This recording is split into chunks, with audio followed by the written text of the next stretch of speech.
समस्त नमस्कार। प्रधानमंत्री हठात कहीं कहते जे पेट्रोल कम व्यवहार करंतु, सुना किणतु नहीं, विदेश यात्रा बंद करंतु एवं नेचुरल फर्टिलाइजर व्यवहार करंतु। इंडिया कौन इकोनॉमिक क्राइसिस आड़ को जाउछि? वेस्ट एशियार वार केमिति इंडियार इकोनॉमी को प्रभावित करुछि? आजिर एही वीडियो रे आमे यूपीएससी और ओपीएससी रो पर्सपेक्टिव रु समग्र विषय को बुझिबा जे प्राइम मिनिस्टर कौन मेसेज देथिले। मे 10 रे सिकंदराबाद रे भाषण देवा समय रे प्रधानमंत्री श्री नरेंद्र मोदी देशवासी को इकोनॉमी बंचाइबा पई 7टी सजेशन देथिले। से 7टी सजेशन कौन ना? Suggestion number 1 work from home को प्रायोरिटी दबा। सजेशन नंबर 2 पेट्रोल और डीजेल व्यवहार कम करवा। तापरे पब्लिक ट्रांसपोर्ट और ईवी व्यवहार बढ़ेवा। कुकिंग ऑयल कम व्यवहार करवा। 1 वर्ष पर्यंत सुना किणवा नहीं। फॉरेन प्रोडक्ट बदल में इंडियन प्रोडक्ट यूज करवा। केमिकल फर्टिलाइजर बदल में नेचुरल फर्टिलाइजर व्यवहार करवा। अननेसेसरीली फॉरेन ट्रैवल करवा नहीं। यार मेन गोल होची इंपोर्ट को कमेवा, फॉरेन एक्सचेंज को बंचेवा। तो गवर्नमेंट कहीं ऑस्टेरिटी उपरे अर्थात खर्च काट उपर जोर दौची।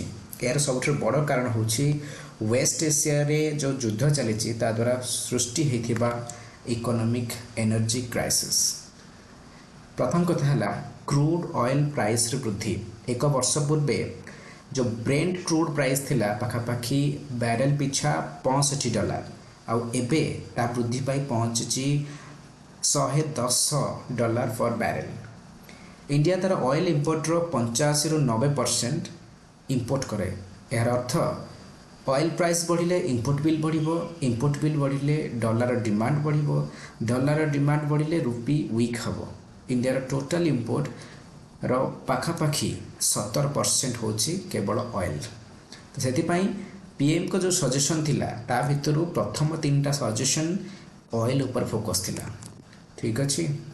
तापरे रुपी रो डेप्रिसिएशन भी गोटे बड़ इशू।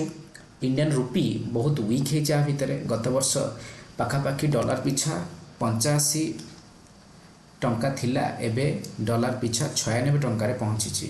एथरे स्पष्ट जे इंपोर्ट कॉस्टली होची, इन्फ्लेशन बढ़ुची, सब्सिडी बर्डन भी बढ़ुची, इकोनॉमी उपरे ओवरऑल प्रेशर बढ़ुची।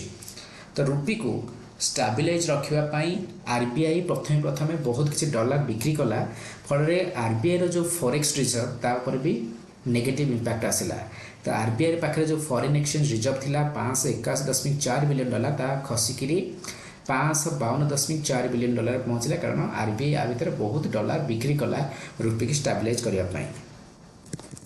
तापर देखिए करेंट अकाउंट डेफिसिट उपरे कौन प्रॉब्लम होची। यूपीएससी और ओपीएससी पर्सपेक्टिव रे बहुत इंपोर्टेंट जे करेंट अकाउंट डेफिसिट माने कौन? गोटे कंट्री रो जेतबळे इंपोर्ट्स एक्सपोर्ट थरो अधिक हुए सेतबळे ताकू आमे करेंट अकाउंट डेफिसिट बोली कहू।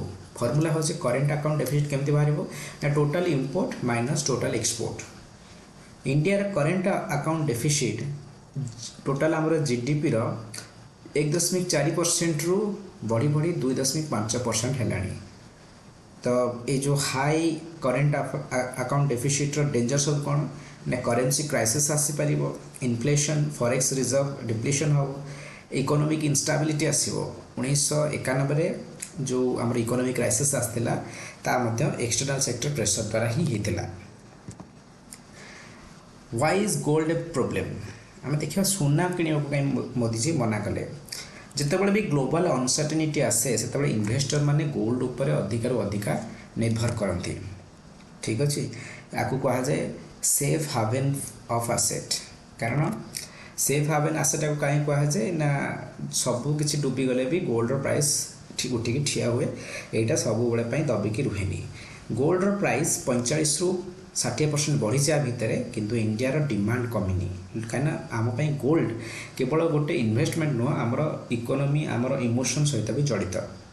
तो आर रिजल्ट कौन होची एते इमोशनल हवा फल जे गोल्ड इंपोर्ट बढ़ुची, डॉलर आउटफ्लो बढ़ुची। तो करेंट अकाउंट डेफिसिट आहरी खराब होची।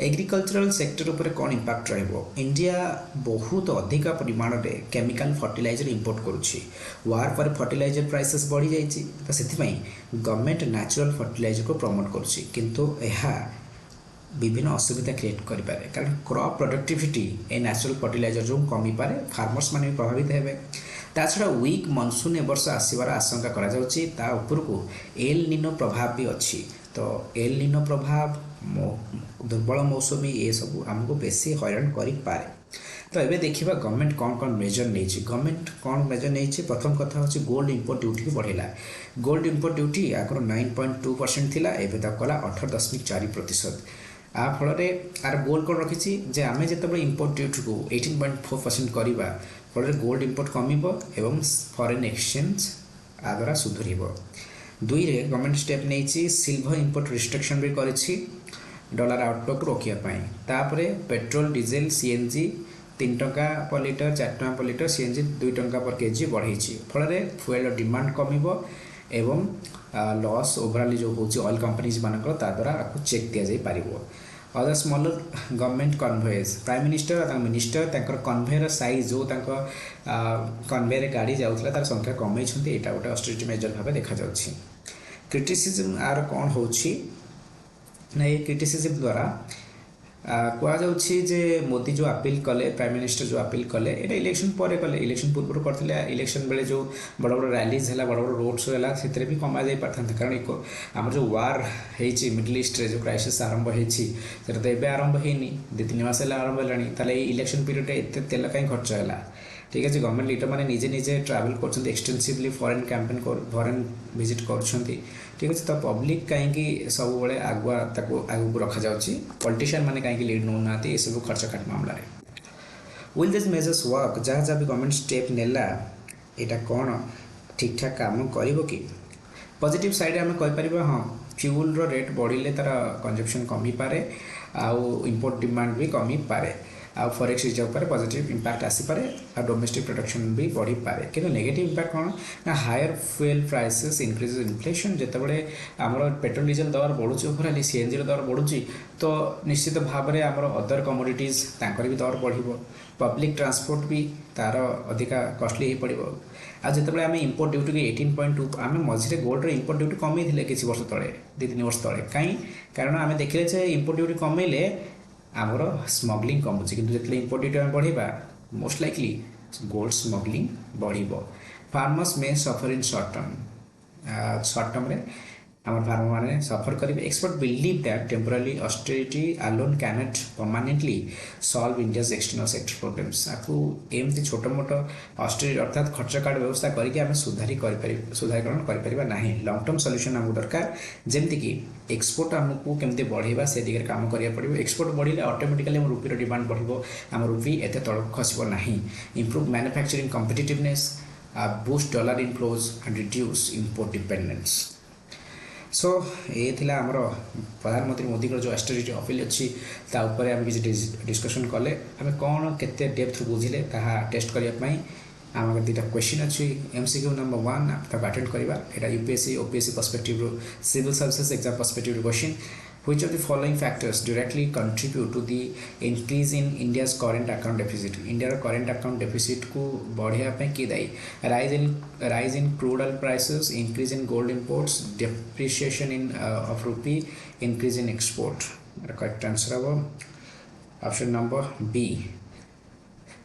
एक्सपोर्ट बढ़ ना ठीक अच्छे आम करेन्ट अकाउंट डेफिसिट अच्छी माने आम एक्सपोर्ट बढ़ले सीएडी कहीं हम एक्सपोर्ट उल्टा बढ़िले आम सीएडी बालांस हम तो प्रथम 3टा ठीक ऑप्शन नंबर बी होगला राइट आंसर नंबर 2 को जीवा नंबर 2 कौन consider the following statements regarding India's foreign exchange reserves RBI uses forex reserves to stabilise rupee volatility RBI निश्चित भाव में जितेबाला डॉलर बिक्री कर बजार को छाड़ से रुपी स्टेबलाइज हम 2 रे तो ऑप्शन नंबर 1 ठीक है 2 रे a persistent high current account deficit can reduce forex reserves जितेबाला हाई करंट अकाउंट डेफिसिट रोचे फॉरेक्स रिजर्व को रिड्यूस करें यहाँ भी ठीक तृतीय foreign institutional investor outflow can pressure the rupee yes ଯେତେବେଳେ ଯେଉଁମାନେ FII ଅର୍ଥାତ୍ ଫରେନ୍ ଇନଷ୍ଟିଟ୍ୟୁସନାଲ୍ ଇନଭେଷ୍ଟର ଅଛନ୍ତି ସେମାନେ ଯେତେବେଳେ ଆମ ବଜାରରୁ ରୁପି ଆମ ବଜାରରେ ଇନଭେଷ୍ଟମେଣ୍ଟ କାଢ଼ିଦେବେ ତ